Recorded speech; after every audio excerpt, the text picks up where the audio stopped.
خط بہت ہی بے مثال ہے، شاندار، گھریلو کلیسیا کے نام لکھا گیا ہے یہ خط، ٹھیک ہے، اور یہودیت چھوڑ کر جو مسیحی نئے ہوئے تھے ان کے لیے یہ خط لکھا گیا ہے، تاکہ وہ مسیح میں میچور ہو جائیں، بالغ ہو جائیں اور اپنے زندہ یسوع مسیح کو پسند آنے والے بن جائیں۔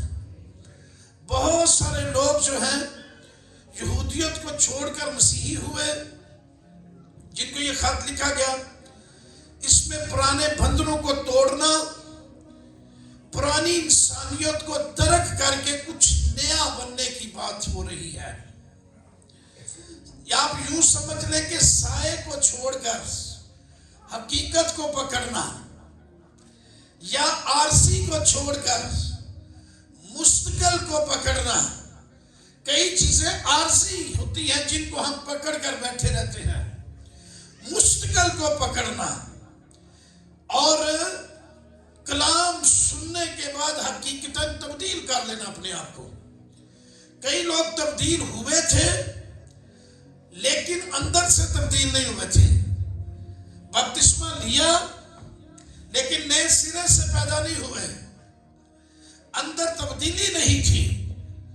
ان کو رسول جو ہے وہ میچور کرنے کے لیے خط لکھ رہا ہے، تاکہ یہ چیزیں اپنا لیں، زندگی میں نئی تبدیلی واقع ہو، اور اس قسم کی تبدیلی زندہ خدا کو پسند آنے والی بن جائے۔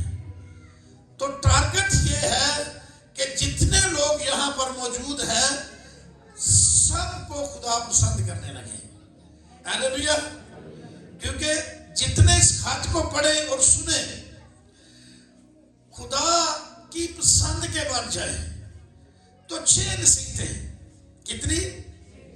6 نصیحتیں اس خط کے اندر، اس 7 آیتوں کے اندر۔ ویسے تو ہزاروں نصیحتیں ہیں، ہمیں سب پر عمل کرنا چاہیے، لیکن 6 اگر اس حوالے کے مطابق آج 6 گلاں پلے بن لیاں تو ہم خدا کو پسند آنا شروع ہو جائیں گے۔ پھر جویں بہتیاں گلاں خدا کی منتے جاؤ گے اتنا زیادہ خدا کو پسند آؤ گے۔ ایسے نہیں خدا نے کہہ دیا تھا کہ داؤد مجھے میرے دل کے موافق مل گیا۔ تو خدا کو پسند آنے کے لیے ہمیں خدا کے دل کے موافق بننا ہے۔ 6 باتوں میں پہلی بات جو بتائی گئی ہے نا ہمیں لینی ہے وہ ہے برادرانہ محبت۔ کون سی؟ کیا لینا ہے؟ برادرانہ محبت۔ Let brotherly love continue۔ یہ جملہ جو ہے وہ جاری ہے، یہ جاری رکھنا ہے۔ برادرلی محبت، برادرانہ محبت، اس کو کیا کرنا ہے؟ جاری رکھنا ہے۔ اور اس کے لیے جو یونانی لفظ آیا ہے وہ فیلڈیلفیا آیا ہے برادرانہ محبت کے لیے، اور یہاں پر اس کی روٹ ہے فلیا۔ فلیا برادرانہ محبت ہے۔ ویسے تو یونانی میں 4 لفظ ہیں بڑے جو ہے محبت کے لیے استعمال ہوتے ہیں۔ پہلا لفظ جو محبت کے لیے استعمال ہوتا ہے وہ ہے ایروس، یہ جنسی محبت ہے جس کی بائبل میں قطعاً کوئی گنجائش نہیں۔ دوسرا یونانی لفظ سٹورگے جو ہے یہ خاندانی محبت، فیملیز میں ایک دوسرے سے محبت رکھنا۔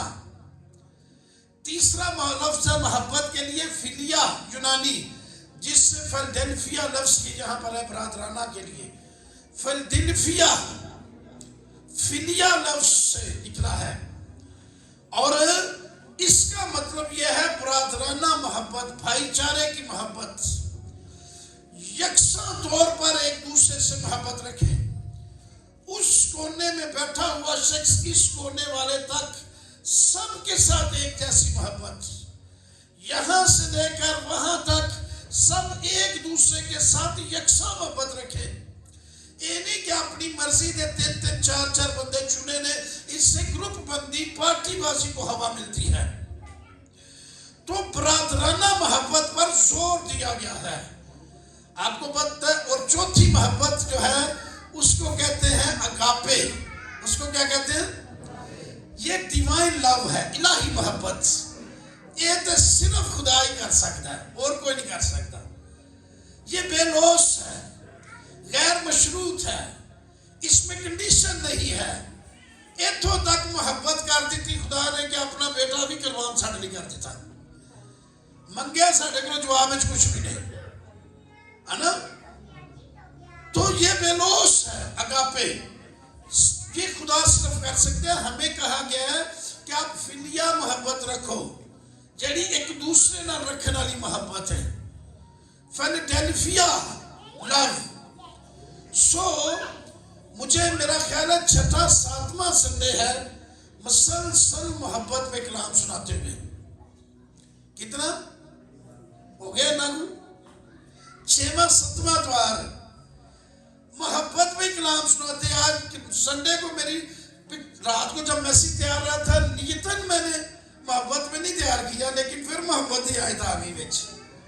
میرے ذہن میں ایک آیت تھی، خاکہ تھا، میں نے کہا اس آیت میں سناؤں گا، پہلا جملہ ہی آ گیا، برادرانہ محبت قائم رہے۔ میں کہا تھوڑا پلا جو، پھر محبت آ گئی۔ میں سوچی پہ گیا کہ خدا کیوں بار بار آپ کے ساتھ یہ کلام کرتا ہے، اس کا سبب کیا ہے؟ میں بھی اس قسم کی محبت اس لیول پر خدا ہماری زندگیوں میں سے دیکھنا چاہتا ہے، ابھی تک وہ پیدا ہی نہیں ہوئی۔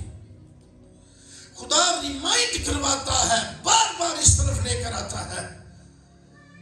رات میسیج تیار کر دیا سوچی پہ گیا۔ ایک میرا دل کی تھا کہ میں پانی لے کے سارے دے سامنے تیناں کلیسیاں وچ اپنے ہاتھ دھو دیواں، کہاں کوئی میں تواڈے حکماں تو بری ہاں۔ 7ویں بار بھی کلام سن کے جب ٹس و مس نہیں ہونا، اور اس کی سزائیں بہت ہیں۔ پھر میں کیا نہیں، آپ کو پتہ ہے بائبل میں لکھا ہوا کہ جُتی جھاڑ دے جے پیر دی تے وہی بس کافی ہے، تواڈی گردی کافی ہے۔ تو میں نے کہا نہیں ہے کام نہیں، یہ اختتام والے بات، اینڈ والے کام ہے، ٹھیک ہے۔ تو اٹس امیزنگ، بار بار خدا کیوں محبت پر ہی، کیوں محبت کے ہی میسیج آتے ہیں؟ اس لیے کہ خدا چاہتا ہے کہ ہمارے اندر ایسی محبت پیدا ہو جائے کہ ہم زندہ خدا کو پسند آنے لگے۔ دوسری چیز جو کہی گئی ہے وہ ہے مسافر پروری۔ لکھا ہے مسافر پروری سے غافل نہ رہو، مسافر پروری ضرور کرو۔ آج سے چند سال پہلے لوگ مسافر پروری کر لیتے تھے، کرتے سن کے نہیں، تو ہون اسی کہنے یا اللہ جھوٹی ہوئے۔ ہم دوسری طرح منہ کر لیتے ہیں کسی کو دیکھ کے، اندروں کنڈی مار لیتے ہیں تاکہ مسافر پروری نہ کرنی پڑے۔ تو بائبل یہ کہہ رہی ہے کہ مسافر پروری سے غافل نہ رہو۔ ایویڈنس یہ دیا جا رہا ہے ہمیں کہ اسی کی وجہ سے بعض نے بے خبری میں فرشتوں کی مہمانداری کی ہے۔ کی پتہ کوئی بندہ فرشتہ بن کے آ گیا ہوئے اور ہم نے اسے ریجیکٹ کر دیا ہو۔ تو لکھا ہے بعض نے فرشتوں کی خدمت کی تھی، مہمانداری کرتے کرتے۔ اس میں یہ بھی بات ایک ایڈ ضرور کرنا چاہتا ہوں کہ کئی لوگ فراڈ بھی کرتے ہیں، وہ مہمان بن کے ہوتے ہیں تو دھوکے دے کے ٹر جاتے ہیں، لوگ ڈرے بھی ہوتے ہیں، یہ بھی بات ہے، لیکن تو بھی محتاط بھی رہنا۔ پر بائبل یہ کہہ رہی ہے کہ یہ فائدہ بھی ہے۔ کی پتہ تسی کسی انسان کی خدمت کرتے فرشتیاں کی خدمت کر رہے ہو، اور یہ بائبل کی بات ہے۔ ابراہیم کے پاس پیدائش کی کتاب میں لکھا ہوا ہے کہ 3 مرد اس کے خیمے کے پاس آ گئے۔ اس نے ان تینوں کو دیکھا اور اس نے لکھا جھک کر ان کو سلام کیا اور ان سے کہا کہ یہاں پر ٹھہرو، تم منہ ہاتھ دھو لو، فریش ہو لو، میں تمہارے لیے کھانے کا انتظام کرتا ہوں۔ خود جو ہے لکھا ہے وہ باڑے میں چلا گیا اور اس نے بچڑا دیا، اپنی وائف کو سارا کو کہا کہ آٹا جو ہے وہ گوندھ اور پھلکے بنا۔ جلدی جلدی سے اس نے کوشش کر کے ان کے لیے بہترین کھانا تیار کیا، اور ابراہیم لکھا ہے کہ پاس کھڑا صرف ان کی خدمت کر رہا تھا۔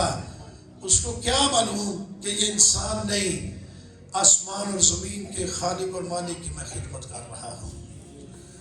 تو کھانا کھانے کے بعد ابراہیم سے پوچھا گیا تیری بیوی سارا کدھر ہے؟ جواب ملا کہ وہ پیچھے ڈیرے میں ہے۔ تو کلام یہ کہتا ہے کہ کھانا تو ان 3 جوانوں کو کھلایا گیا، لیکن خوشخبری یہ ملی کہ اگلے سال میرا خدا تجھے بیٹا دے گا، سارا کے بیٹا ہوگا، اور یہ وعدے کا فرزند ہوگا۔ سارا ڈیرے میں ہنسنا بھی شروع ہو گئی کہ میں بوڑھی ہو گئی ہوں، عمر جو ہے وہ 89 ایئرز، 1.90، ابراہیم 99 سال کا، لیکن یہاں کہا جا رہا بیٹا ملے گا اگلے سال۔ وہ ہنسنا شروع ہو گئی، لیکن جو ہے وہ خدمت انہوں نے کی۔ اور ہمارے جو تھیولوجی کے نئے عہد نامے کے علماء ہیں وہ کہتے ہیں یہ 3 جو مرد تھے یہ باپ، بیٹا اور رلقس تھے۔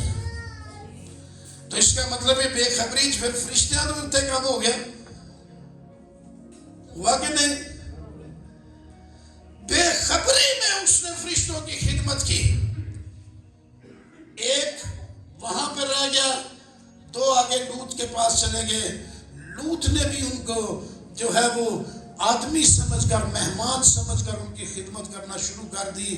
سدوم اور عمورہ آگ اور گندک سے جل کر ہلاک ہو گیا، لیکن لوط اور اس کی 2 بیٹیاں بچ گئی۔ تو فرشتوں کی خدمت کی گئی ہے، بے خبری تھی۔ کیا پتہ آپ کسی کی جو ہے وہ مہمانداری کرے، کسی مسافر کی پرورش کرے، کسی مسافر کو جو ہے وہ کچھ کھلائے، اور اس روپ میں اجر آپ کو آسمان پر زندہ خدا کی صورت میں مل رہا ہو۔ تو اس لیے لکھا ہے مسافر پروری سے غافل نہ رہو۔ یہ دوسری بات ہے کہ خدا کو پسند آنا چاہتے ہیں تو پہلی بات کیا ہے؟ جب خدا کو پسند آنا چاہتے ہیں تو آج کی یاد کم کیا ہے؟ ذرا سارے بتائیں۔ محبت آپس میں قائم کر لیں۔ دوسرے نمبر پر کیا کرنا ہے؟ مسافر پروری۔ تیسری بات جو یہاں پر بیان ہوئی ہے وہ ہے مسیحی ہمدردی کے ساتھ تعلق رکھتی ہے کہ قیدیوں کے ساتھ اس طرح رہو گویا تم قید میں ہو۔ قیدیوں کی فکر کرو، یہ مسیحی ایٹیٹیوڈ ہے، یہ کرسچینٹی ہے۔